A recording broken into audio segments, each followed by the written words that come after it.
Ah, Oula. ça serait peut-être un- Alors là, on a un petit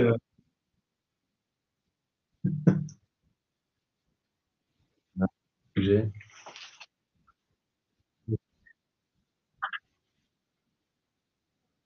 Qu'est-ce qui se passe? Qu'est-ce qui se passe?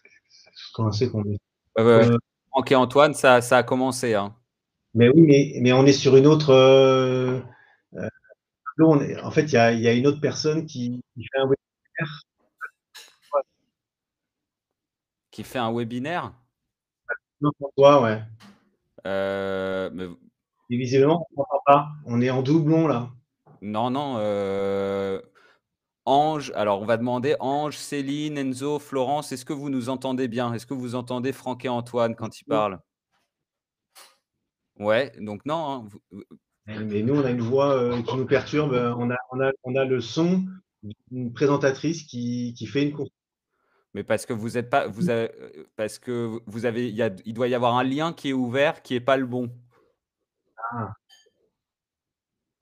Il ok. doit y avoir Effectivement. un. Ah, bah voilà. Ok, d'accord.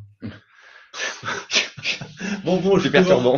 Bonjour. Voilà. C'est Bon, perturbant. Bonjour à tous et à toutes. Effectivement, on a eu un petit bug au départ. Donc, merci à vous d'être présents pour notre webinaire. Voilà, donc, avec une thématique qu'on a choisie avec Franck sur booster l'engagement collaborateur et la rentabilité de son organisation, avec un point sur les stratégies pour éclairer les dysfonctionnements. C'est-à-dire que toute l'idée, et elle va être là, c'est que on est parti finalement de ce que disait Einstein. Einstein, quand il disait que s'il avait à résoudre un problème dont sa vie dépendait en 1 heure, il passerait 55 minutes à questionner, à éclairer finalement les problématiques qui sont là, et 5 minutes pour pouvoir passer à l'action et résoudre la problématique. Donc là, aujourd'hui, je suis en présence, c'est Franck qui va manager le webinaire, qui est le directeur audit et conseil de ID Partner. Moi, je suis donc, du coup le dirigeant et le patron du domaine d'activité de transformation. Et voilà, l'idée, c'est que vous repartiez avec des stratégies pour éclairer les dysfonctionnements dans le but de booster l'engagement collaborateur et la rentabilité de son organisation. Donc, au départ, on cible du coup dans les personnes des gens qui sont PDG, des directeurs généraux adjoints, des RH, directeurs d'équipe, voilà, donc, et même des consultants aussi partenaires. Il peut y en avoir aussi dans l'assemblée aujourd'hui. Euh, Déjà, est-ce que, pour pouvoir prendre connaissance, est-ce que vous nous entendez bien et d'où est-ce que vous connectez, qu'on puisse donner un sens de qui est là sur ce webinaire. Nous, on est à La Défense, voilà, pas loin de Paris.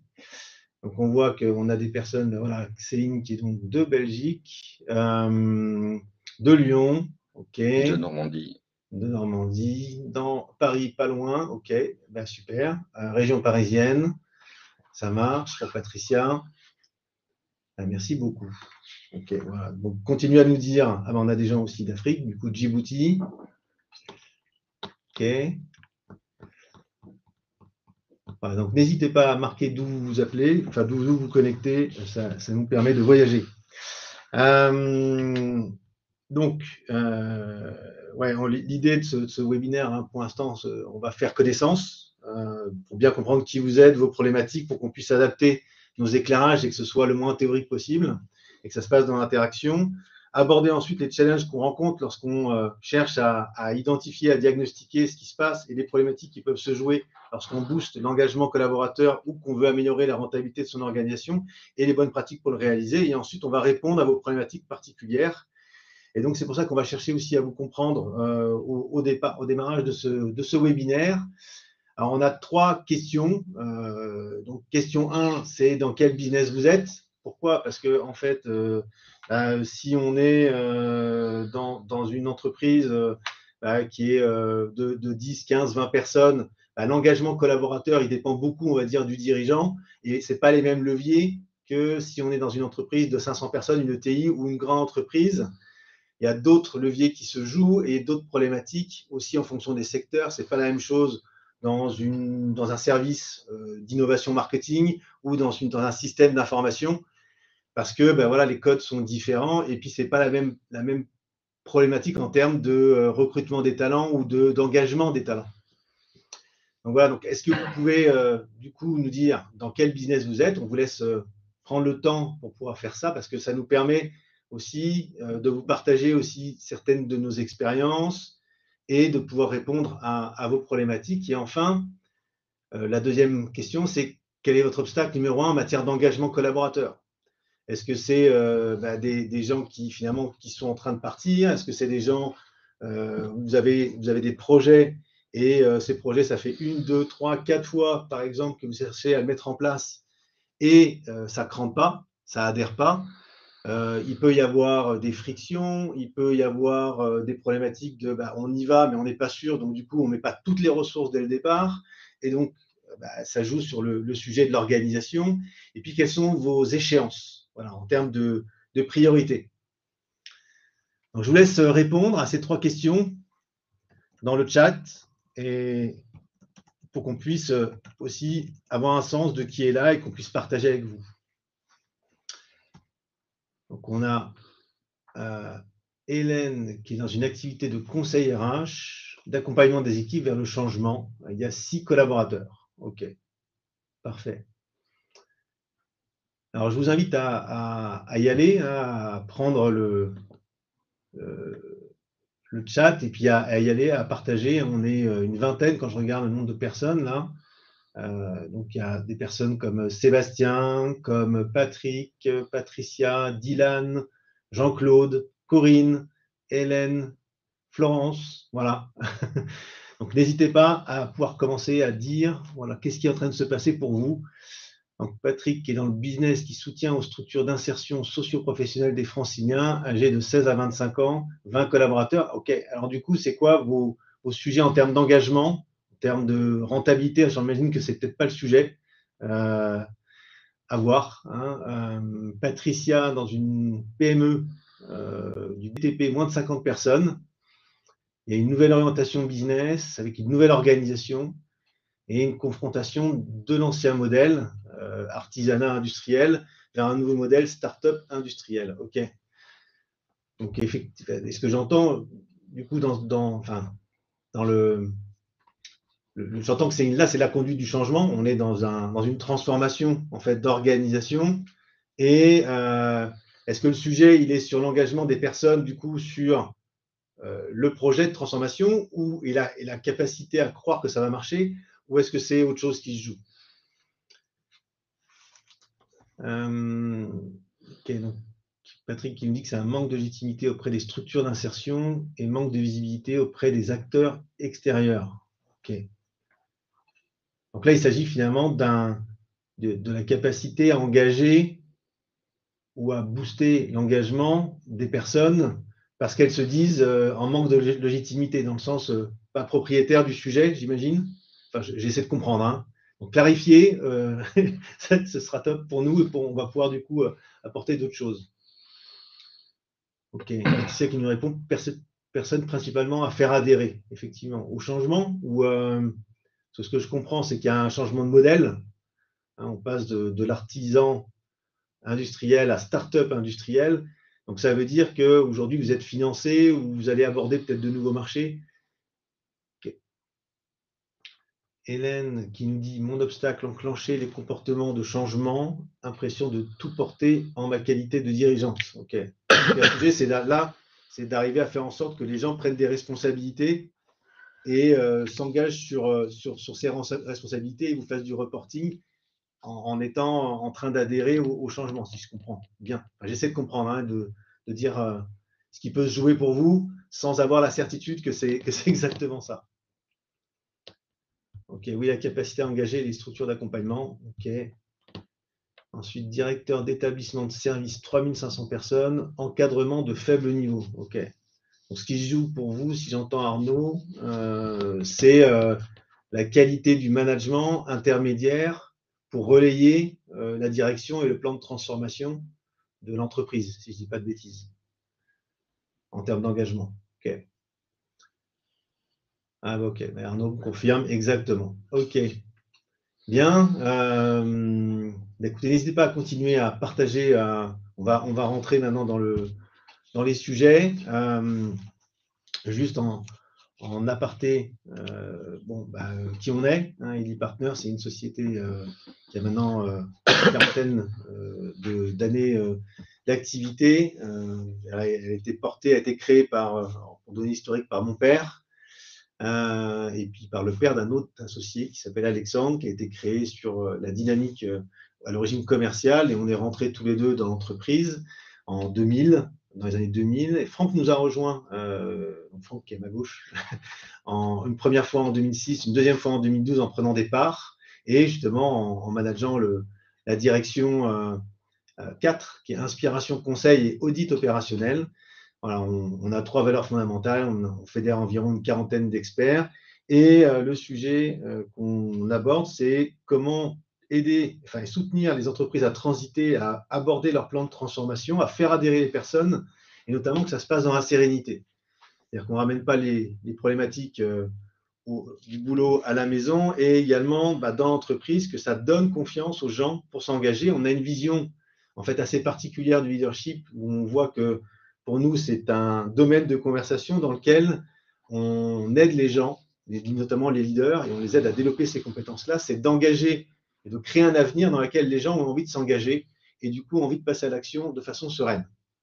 On vous expliquera ça dans d'autres peut-être webinaires, mais parce que là, on est focalisé plus sur la capacité de diagnostic pour éclairer ces fameux dysfonctionnements. En point supplémentaire, voilà, on fait des conférences, c'est un cycle, il y a 5 conférences, et on est sur la conférence qui est la numéro 3. On va aborder un certain nombre de sujets ensemble, mais ça ne remplace pas. On a du coup voilà, vos préoccupations, on commence à comprendre les sujets de certains, où est-ce que vous êtes, et on va pouvoir essayer d'y répondre du mieux qu'on peut. Maintenant, ce qu'on vous propose pour clarifier et avancer aussi sur le sujet ensemble, c'est de prendre un rendez-vous pour pouvoir regarder comment les stratégies qu'on va vous proposer, vous pouvez et on peut vous aider à les réaliser en termes de méthodologie concrètement dans votre business. Voilà. Donc, vous avez un lien en haut où il est marqué prendre rendez-vous, vous pouvez y aller et prendre rendez-vous avec nous dans les 2-3 prochaines semaines. Alors, on sera un plaisir de pouvoir parler avec vous, partager nos expériences à un autre degré et puis vous aider à mettre en place ce qu'on apporte aujourd'hui. Et enfin, il y a un autre webinaire qui sera fait cette fois-ci par Lydia, qui est la directrice du département Action sur site et valorisation. Et cette fois-ci, ce sera sur la capacité à aider les équipes à s'engager dans un plan de transformation par des actions sur site, c'est-à-dire finalement des actions de coaching ou in situ pour faire en sorte que les ressources qui sont données soient appliquées. Voilà pour l'introduction. Je vais laisser maintenant la parole à Franck. Voilà, merci. J'ai peut-être été un peu long. Non, t'inquiète pas, je vais te la rendre. Oui, alors déjà, quelques éléments un peu sémantiques pour préciser les choses. J'ai mis audit versus diagnostic parce que c'est vrai que le mot audit, il est un peu connoté sur la version, en fait, on va contrôler quelque chose. Il y a une connotation un peu financière ou fiscale. C'est pas ce qu'on fait. Donc, je vais plutôt parler de diagnostic parce que pour nous, le diagnostic, c'est effectivement, on va aller aider nos clients à comprendre leurs problématiques sur différents items, dont notamment le facteur humain, qui est souvent prépondérant dans ces choses-là. Et donc, l'audit, c'est en fait une photo à date. Or, nous, notre action, c'est d'avoir un avis sur une situation qui nous permette aussi de préconiser une feuille de route pour notre client pour avancer sereinement vers son projet ou en tout cas la résolution de sa problématique. Ça, c'est le premier point. Le deuxième point, en fait, quand on a une opération avec un de nos clients, il y a deux cas de figure qui peuvent se poser. Le premier cas de figure, c'est ce qu'on appelle, moi j'appelle ça diagnostic interne, c'est-à-dire en gros, il a une problématique qui lui est propre, que ce soit son service, son usine, sa structure en propre. Et donc, l'idée, c'est qu'à partir de sa problématique, nous, on va mener un diagnostic, je dirais, à partir d'une feuille blanche, c'est-à-dire que sans a priori. Il y a un deuxième cas de figure quand même, qui est moins fréquent mais qui existe, c'est lorsque vous avez une société en fait, qui peut avoir un maillage avec des agences réparties un peu partout sur le territoire, des unités de production, des points de vente.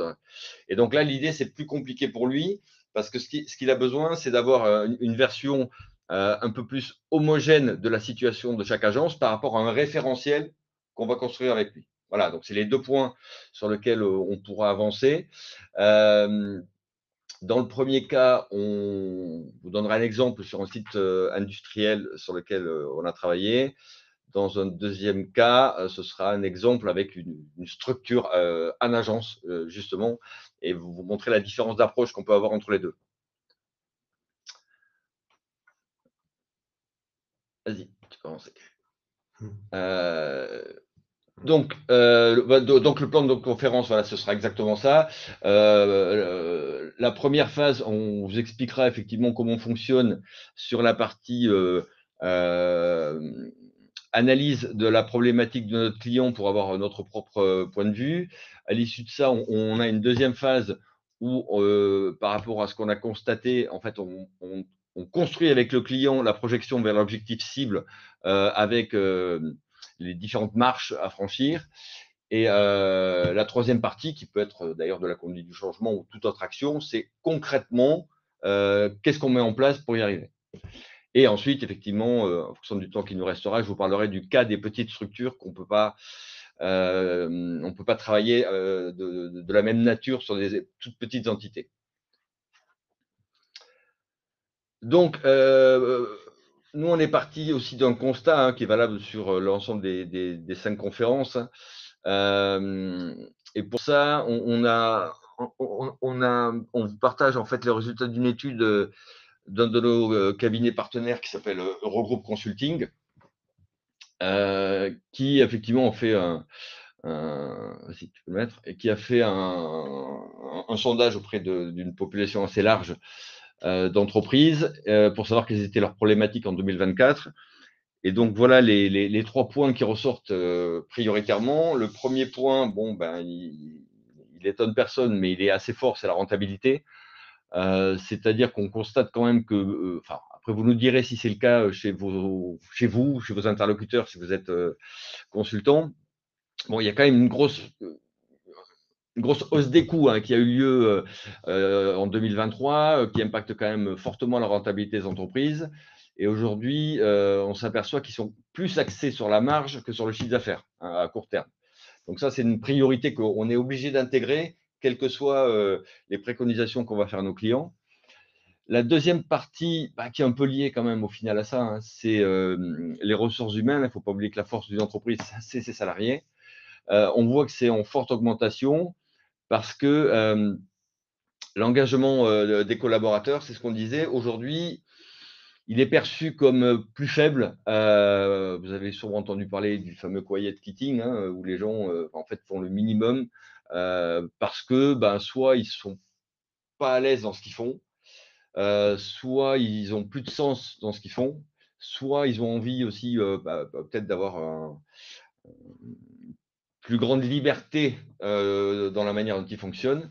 Et en tout cas, c'est une vraie problématique RH, c'est-à-dire que, alors j'ai vu qu'il y avait des gens qui étaient là-dessus, c'est qu'en fait le turnover, c'est problématique parce que en plus pour recruter aujourd'hui, et je peux vous le dire parce qu'on a une identité recrutement, c'est assez compliqué. Et le troisième, qui est la transition écologique, mais là-dessus, on peut aussi rajouter le côté RSE des entreprises. C'est un peu en lien aussi avec l'engagement des collaborateurs. C'est qu'aujourd'hui, on s'aperçoit que les gens, ils ont besoin quand même d'avoir une vision de là où va l'entreprise, à quoi on sert, à quoi moi je sers dans l'entreprise, est-ce que je me sens utile. Et donc, tous ces aspects un peu sociétaux ou en tout cas des valeurs, ça devient des composantes qui sont intéressantes pour soit la rétention des collaborateurs, soit l'attraction de nouveaux collaborateurs.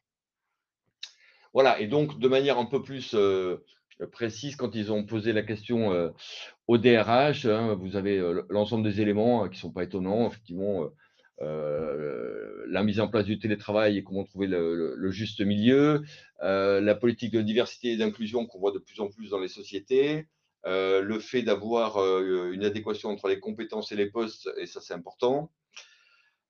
Les salaires qui deviennent quand même une composante qui est non négligeable, et il y a souvent une inadéquation entre les profils souhaités et les salaires proposés. Et ça, c'est une problématique qu'on a avec nos clients sur le recrutement, c'est que parfois on est obligé de les raisonner un petit peu en disant non, mais c'est pas possible, vous ne pouvez pas avoir un polytechnicien au SMIC, ça ne marchera pas.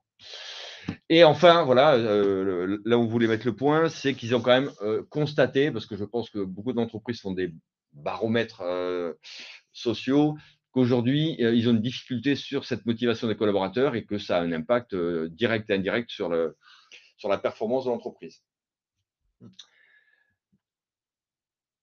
Est-ce que sur ces points-là, il y a des choses qui vous étonnent, que vous-même vous constatez, que ce soit pour vous ou pour vos clients, si vous êtes consultant?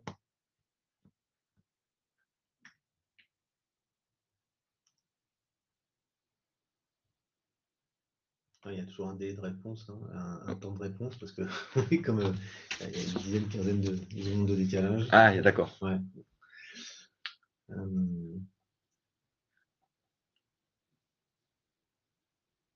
Parce que, donc, c'est vrai qu'il y a des choses qui peuvent étonner, notamment, on peut dire la transition écologique, c'est vrai que ça a été. Il y a un côté légal aussi à la transition Ouais. écologique, hein, il y a un côté obligatoire que les entreprises sont obligées de faire. L'idée, c'est qu'elles ne le fassent pas que pour des raisons obligatoires. Et après, il y a maintenir ou développer l'engagement des collaborateurs, qui est souvent un sujet qui est quand même bien porté par les RH et qui, cette fois-ci, remonte au niveau des dirigeants, qui fait qu'aujourd'hui, on est vraiment dans un sujet qui est une préoccupation vraiment importante. Et d'ailleurs, enfin, dans ce que j'ai relevé de ce que vous avez dit au départ, je me rappelle qu'il y a enclenché les comportements de changement, c'est-à-dire finalement faire en sorte que les gens changent. Il y a le manque de légitimité, j'ai entendu, Non, à mais je crois qu'il y a pouvoir. des gens qui écrivent, on voit Ah, pas. il y a des gens qui écrivent là? Oui, c'est pour ça que je Ah dis. ouais, ok. Ouais, mais elle n'a pas fini d'écrire. Ah. Ok. Et puis, il y a la capacité à faire adhérer les gens. Et effectivement, faire adhérer les gens, ça va directement jouer sur la capacité à maintenir ou développer l'engagement des collaborateurs. Peut-être que tu avances, puis que dès qu'il y a des gens qui répondent, voilà. Les premiers à pouvoir développer l'engagement, ce sont les managers directs. Le rôle des RH, je suis moins convaincu. Ouais. Ok. C'est Enzo qui dit ça. Ouais, mais je suis d'accord avec lui, hein. Là, pour le coup, les RH, eux, ils font un baromètre social. Après, les solutions, c'est pas obligatoirement eux qui les mettent en œuvre. Je suis d'accord. Ils ont des éléments quand même, effectivement, sur leur rôle. Ceci étant, le management, c'est souvent la clé de voûte. Il y a Hélène qui dit un sujet de fidélisation, comment prendre en compte les attentes salariés et les enjeux de rentabilité de l'entreprise. Donc, comment concilier finalement des attentes de salariés, sans doute d'augmentation, j'imagine, une partie, et des enjeux de rentabilité de l'entreprise. Augmentation, considération, reconnaissance, sentiment d'être utile. Enfin, il y a plusieurs éléments dans les attentes des salariés. La rémunération, ça n'est un, mais c'est pas le seul. Alors, vas-y. Concrètement, si on commence par la première étape, alors la première étape en général, notre client, il a un problème, il a fait un constat qu'il y a quelque chose qui est perfectible, en tout cas qui ne le satisfait pas ou qui empêche, je dirais, de réaliser les objectifs de l'entreprise. Souvent, sa problématique, c'est sa capacité à en déterminer soit les causes précises, soit les causes racines, soit les causes réelles. Voilà. Et en général, c'est pour ça qu'il vient nous voir, parce qu'il a perçu qu'il y avait quelque chose sur lequel il fallait agir, mais lui-même dans sa position et le fait qu'il soit en interne dans l'entreprise et parfois il n'a pas le temps, voilà, il souhaite qu'un regard extérieur vienne avec une approche qui est peut-être plus globale pour l'aider à comprendre quelles sont les causes de la non-atteinte de ses objectifs ou en tout cas le constat de la problématique qu'il a. Et pour ça, effectivement, on a une approche qui est assez structurée pour le coup. où dans une première étape, on va lui proposer effectivement de faire ce diagnostic.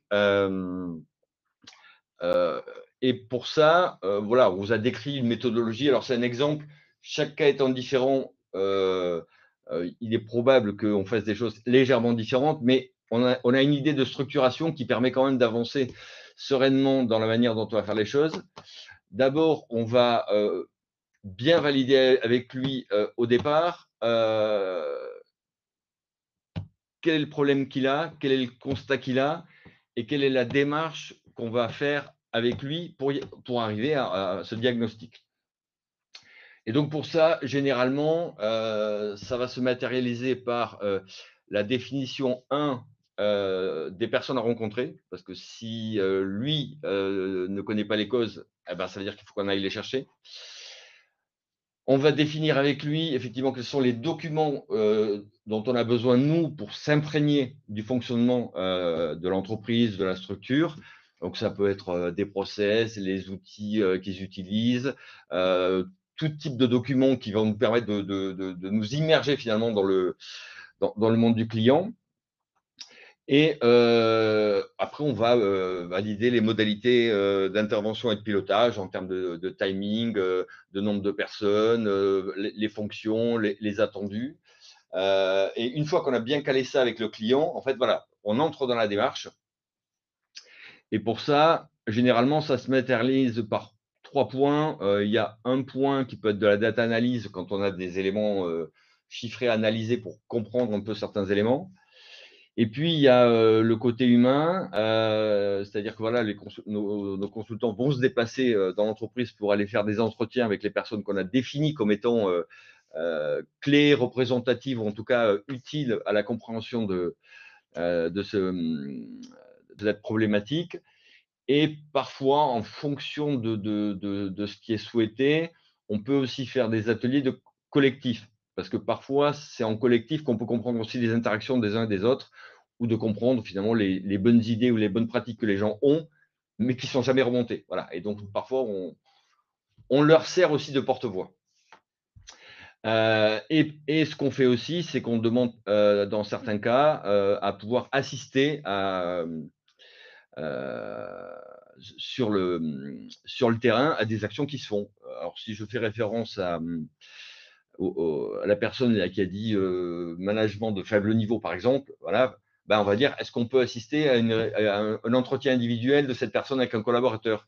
Est-ce qu'on peut assister à une réunion qu'il fait avec son service? Voilà, donc l'idée, c'est que nous, on a besoin d'avoir l'ensemble des éléments en termes de démarche pour finalement comprendre ce qui est rationnel et ce qui est parfois irrationnel. Et là, je vais l'illustrer par une histoire. En fait, on a eu un client qui est venu nous voir en nous disant bon, voilà, moi je suis une usine, j'ai un problème, c'est que quand mon commercial il vend un de mes produits avec une date de livraison, j'ai toujours 3 mois de retard dans la livraison. Et je ne sais pas pourquoi. Et ça commence à être pénible sur la satisfaction client et donc la rentabilité. Et pourtant, tout le monde me dit qu'il fait bien son travail. Donc, aidez-moi à comprendre ce qui ne va pas.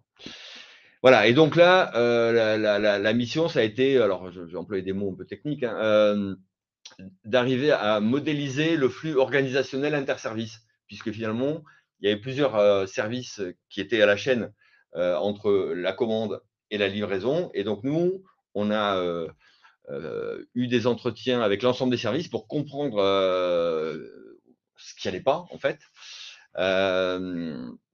que ce soit au niveau des outils utilisés, que ce soit au niveau des process des services, ou que ce soit au niveau, je dirais, humain, relationnel.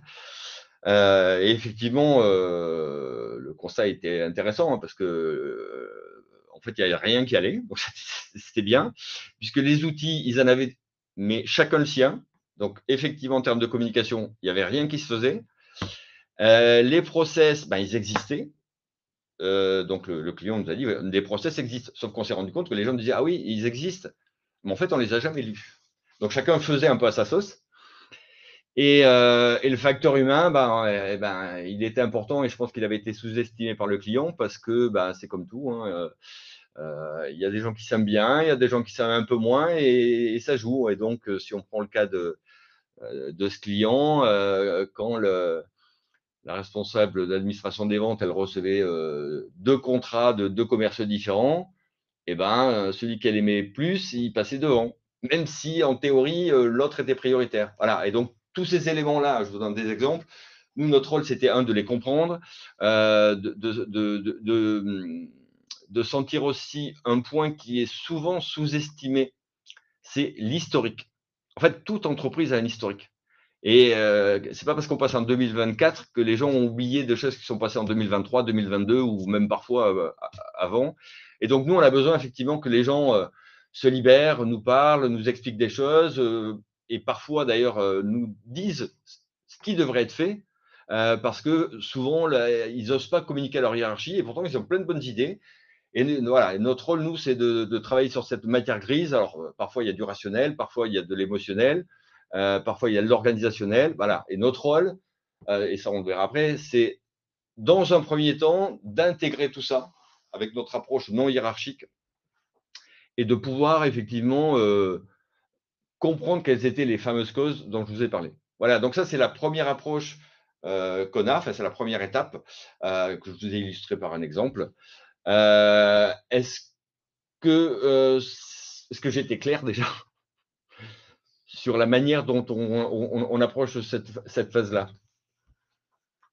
Il y a plusieurs questions qu'on pose. Après, il y a la question de clarté que pose Franck, mais après, du coup, c'est aussi pour que vous alliez un petit peu plus loin dans votre cheminement. Quand vous avez notamment, voilà, j'ai entendu des sujets sur enclencher les comportements du changement. Donc, du coup, c'est lesquels qui sont là, lesquels qui ne sont pas là. Quand j'ai entendu aussi qu'il y avait des sujets où on disait, c'est-à-dire qu'il y a une personne qui disait, je ne sais plus comment elle s'appelait, mais qu'il y avait un manque de légitimité. Alors, il faut bien voir que dès qu'on est dirigeant et qu'on se pointe à un endroit, on pense que c'est le problème. Si c'est le réel problème, du coup, on a de quoi le résoudre en termes de ressources. Si on reprend l'exemple de Franck tout à l'heure, l'entreprise cliente qui nous a posé le sujet avait déjà identifié certains dysfonctionnements, mais chacun le voyait de sa lorgnette. Le directeur général prod le voyait de sa lorgnette, le directeur du BE de sa lorgnette, le directeur commercial de sa lorgnette. Et c'était un des sujets, d'ailleurs, ça a été d'aligner l'ensemble sur le fait qu'en fait, la responsabilité n'était pas en face, mais que chacun portait une responsabilité dans le fait que l'engagement n'était pas là pour produire en temps et en heure. Et qu'en fait, c'est toute la chaîne de commande qui avait un effort à faire. Voilà, donc, voilà, quelles sont du coup les zones d'ombre ou d'incertitude encore que vous pouvez avoir avec l'engagement des collaborateurs et la rentabilité sur chacun de vos sujets? Et on vous laisse avec la question. On va avancer peut-être, continuer d'avancer pour pouvoir vous laisser le temps de répondre. Ça te va, Franck? Ouais. Ok. Non, c'est celui-là. Non, là. Ouais. Ah oui, ok. C'est celui-là même. Oui, c'est celui-là même. Voilà. Alors voilà. Donc deuxième étape, effectivement, voilà, une fois qu'on s'est immergé dans l'entreprise et qu'on a, je dirais, eu le retour quantitatif et qualitatif de l'ensemble des éléments, on passe à la phase 2 avec notre client, qui est effectivement de le projeter sur la résolution de sa problématique. Donc, pour ça, notre démarche, vas-y, si tu peux le mettre. Non, 15, le 15. Là. 15. Non, là, voilà. Hop. Voilà. Donc, là, on est dans la phase qu'on appelle restitution ambition chez nous. Hein. C'est on va partager le diagnostic avec lui parce qu'on a. Nous, on fait un compte rendu, je dirais, assez détaillé de l'ensemble des thématiques qu'on a pu observer. On a un rôle quand même, vous l'imaginez, de synthétiser, parce que quand on fait pas mal d'entretiens, bon, il y a des choses qui sont en lien avec le projet, il y a des choses qui sont intéressantes pour nous, pour la compréhension, mais qui sont moins en lien. Donc voilà, notre rôle, c'est aussi d'être capable d'extirper l'information utile pour avoir un diagnostic un peu clair et synthétique pour notre donneur d'ordre, qu'on partage avec lui. Et nous, notre rôle, c'est effectivement, et c'est là que je dis, c'est pas juste un audit, c'est un diagnostic, c'est de se dire, voilà, par rapport à ce qu'on a constaté, voilà, nous, les préconisations qu'on vous propose sur chacune des thématiques pour arriver à votre problématique. Et parfois, et c'est déjà arrivé, en fait, on peut détecter quelque chose qui était même pas anticipé par notre donneur d'ordre, sur lequel on va l'alerter en disant, au fait, lors de notre immersion, il y a un point qui est sorti, que vous aviez jamais dit, et on vous alerte dessus parce qu'il est important aussi. Mais visiblement, vous n'aviez pas d'information. Donc voilà, on a aussi un rôle parfois de conseil. Ben voilà, c'est le mot, dès qu'on détecte des choses qui sont utiles pour l'entreprise.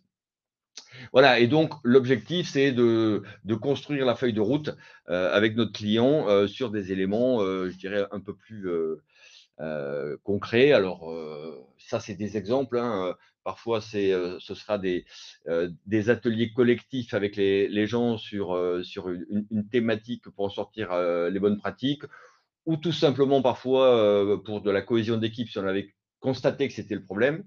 Parfois, ça peut être des formations, parce qu'on a constaté qu'effectivement, il y avait des difficultés en termes de compétences sur telle ou telle fonction et que c'était une des explications. Dans d'autres cas, ça peut être du coaching individuel, alors notamment sur la partie managériale. Je veux dire, dans certains cas, en fait, c'est même le coaching du donneur d'ordre parce qu'il s'était mis un peu à l'extérieur du problème et parfois il fait un peu partie du problème. Et donc, c'est notre préconisation. L'idée, c'est qu'effectivement, tout ça est orienté, comme le disait Antoine, sur le côté que chacun prenne du leadership. C'est-à-dire qu'en gros, aujourd'hui, les gens n'ont pas envie d'être exécutants, mais ils ont envie de se sentir, eux, partie prenante. Donc, toutes nos préconisations, généralement, partent sur le fait qu'on veut remobiliser les gens à dire ben, je reprends confiance en moi et j'ai envie d'avancer. Et puis, finalement, je me sens assez fier de ce que je suis et de ce que je suis capable de fournir à l'entreprise. Voilà, donc ça, c'est la feuille de route qu'on va tracer à partir d'un diagnostic client qu'on affine avec lui et sur lequel on partage le constat et sur lequel on construit finalement l'ambition qui paraît réaliste pour le client par rapport à sa stratégie. Et c'est un point clé pour faire adhérer les gens au changement. Parce que une fois qu'on a fait le diagnostic qui est clair, qui montre en fait finalement les manques et les dysfonctionnements, pour que les gens aient envie de s'engager, il faut leur présenter une feuille de route et une ambition qui soit claire et qui soit atteignable, réaliste. Enfin, souvent, on parle même d'objectifs SMART. On peut le voir même pour une vision et pour une conduite du changement. C'est-à-dire que les gens ne vont pas adhérer. Et j'entendais au début des gens qui partageaient qu'en fait, il y avait un sujet d'adhésion. Un des sujets, déjà, c'est mettre à plat en disant, bah, OK, on a compris pourquoi vous ne vous engagez pas. Dans le terme, il y a de l'historique, il y a des sujets, il y a un besoin de redonner de la ressource aux gens pour pouvoir s'engager, mais à la fois aussi, il faut leur donner de la confiance sur le but à atteindre et l'accessibilité et qu'est-ce qu'ils vont à gagner. Parce qu'en fait, dans cette restriction et d'ambition, dans cette feuille de route et dans cette restriction de l'ambition, on va aussi distinguer et aider les gens à voir qu'est-ce qu'ils ont comme intérêt finalement à changer et donc à adhérer à ce changement. C'est-à-dire qu'est-ce qu'ils vont y gagner. Ils vont gagner du pouvoir, ils vont gagner de la responsabilité, ils vont gagner de l'énergie, ils vont gagner de la reconnaissance. Il y a toujours quelque chose que les gens ont à gagner dans un changement. Mais ce n'est pas forcément visible au départ. Souvent, ce qu'on voit, c'est ce qu'on va perdre parce qu'il y a un changement. Et donc, dans ce moment-là, pour faire adhérer les gens, c'est important d'être clair sur ce que chacune des populations, finalement, à qui on va demander changement, va avoir comme impact et que le porteur du projet soit en capacité de le donner, pas uniquement sur des PowerPoint, mais de le donner dans une relation, dans une conversation, dans une réunion, pour rappeler aux gens de façon régulière, tous les mois, tous les 2 mois, tous les 3 mois, qu'est-ce qu'ils ont à gagner à changer. Parce que le changement est difficile, à chaque fois il y a une résistance, et donc de rappeler et de redonner le sens du pourquoi on va là et qu'est-ce qu'ils ont à gagner, va les aider à enclencher.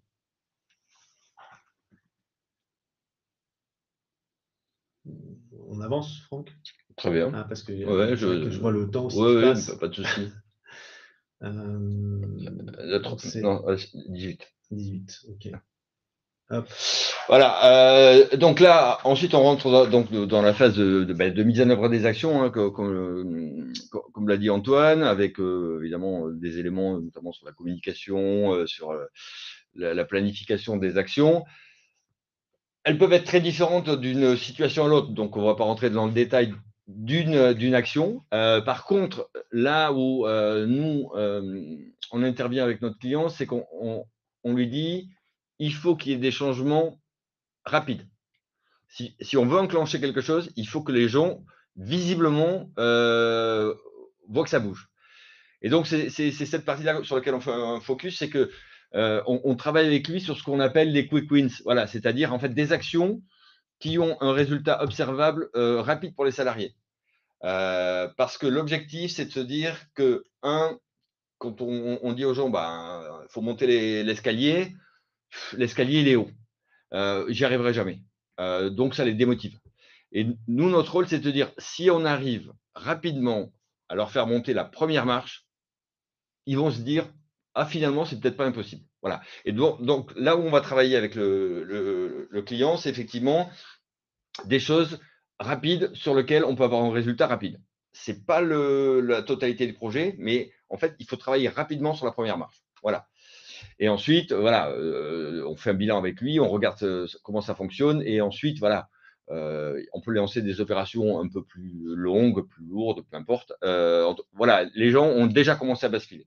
Et ça, c'est important parce qu'il y a beaucoup de projets que les gens regardent en termes de spectateurs, parce qu'ils ne sont pas dedans, ils n'y croient pas, et ils se disent, de toute façon, ça va faire comme avant, ils vont vouloir changer des trucs, et en fait, rien ne va changer.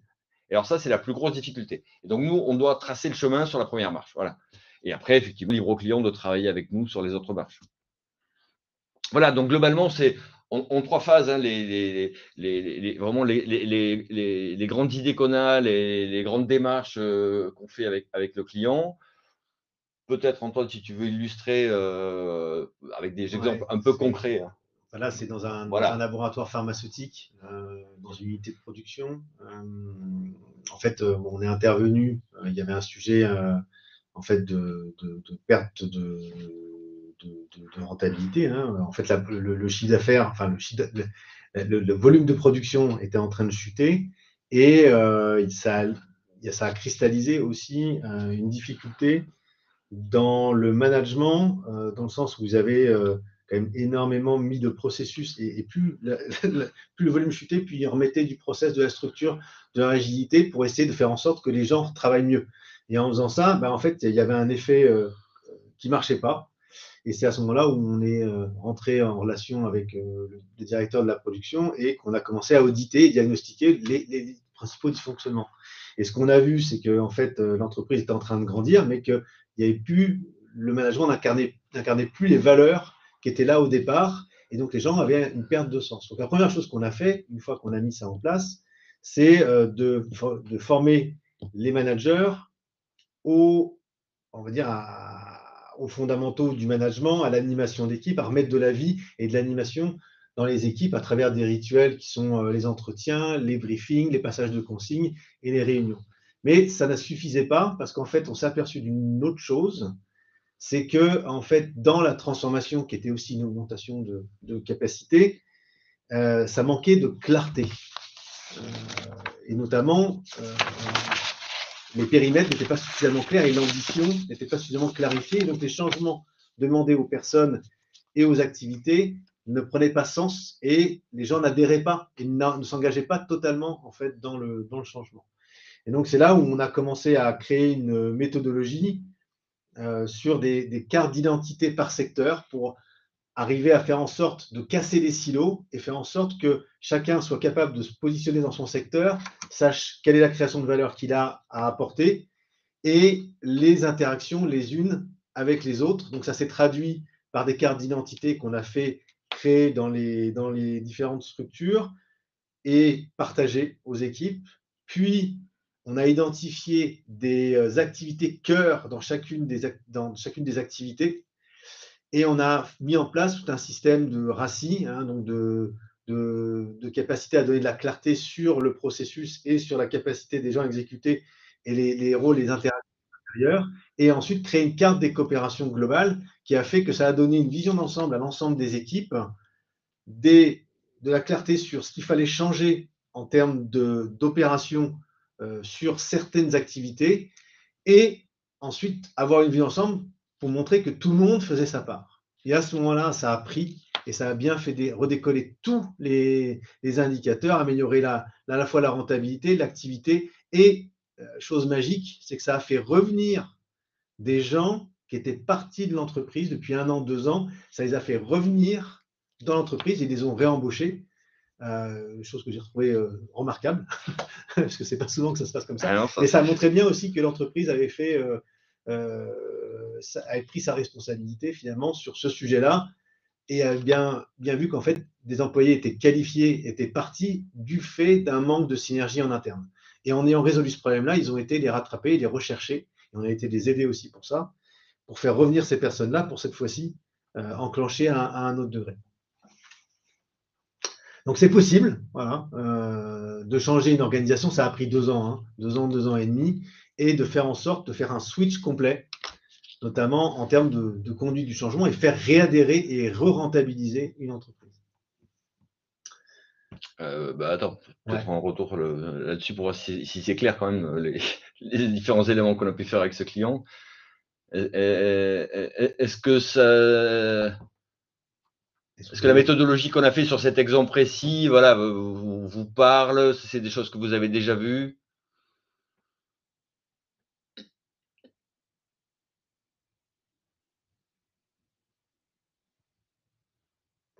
Après, le dernier point, c'est vraiment sur les structures à réseau, donc ça dépend si ça concerne les gens. Voilà. Ok. On peut peut-être faire une séance de questions-réponses maintenant. Je pense que c'est. Voilà, ok, voilà. On va switcher directement. De toute façon, c'est l'heure, hein, il est 13h47. On s'était engagé à 13h45. Donc, il y a Hélène qui nous dit qu'elle aime bien cette notion de carte d'identité, que oui, tout à fait. Ok. Alors, qu'est-ce qui vous parle dans cette notion de carte d'identité? Et pour les autres, est-ce que vous avez des questions? Est-ce que c'est aussi le moment de répondre? Est-ce que sur les sujets aussi que vous avez commencé à poser au début, notamment sur les sujets de faire adhérer les gens au changement, d'enclencher des comportements de changement? Est-ce qu'il y a des éléments sur lesquels vous souhaitez vous poser des questions on va essayer de revenir sur ce qu'ont partagé les gens dans le chat aussi. Alors, on a essayé d'y répondre au mieux. Hein. Je revenais sur la question de Patrick. Alors, je ne sais pas si Patrick est là. Le manque de légitimité auprès des structures d'insertion et le manque de visibilité auprès des acteurs extérieurs. Est-ce que ça a pu vous parler ou est-ce qu'il y a d'autres choses sur lesquelles vous voulez vous poser peut-être des questions? Donc, sinon, on s'arrête là. Hein, il est déjà 13h48. Donc, on a dépassé le timing. Et pardon pour ça. Après, on peut poser la question parce que il y a des choses qui peuvent se matérialiser par la suite. Est-ce qu'il y a des gens qui, par rapport à ce qu'on a dit, ont une problématique sur laquelle ils souhaitent que peut-être on se rappelle et on discute sur une problématique précise qui vous concerne?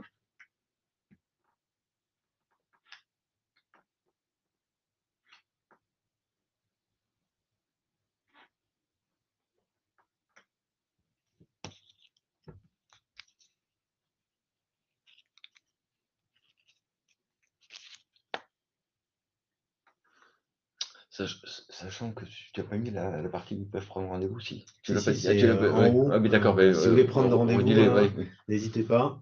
Voilà, il y a un bandeau là-haut. Normalement, je pense qu'il y a un bandeau chez vous aussi.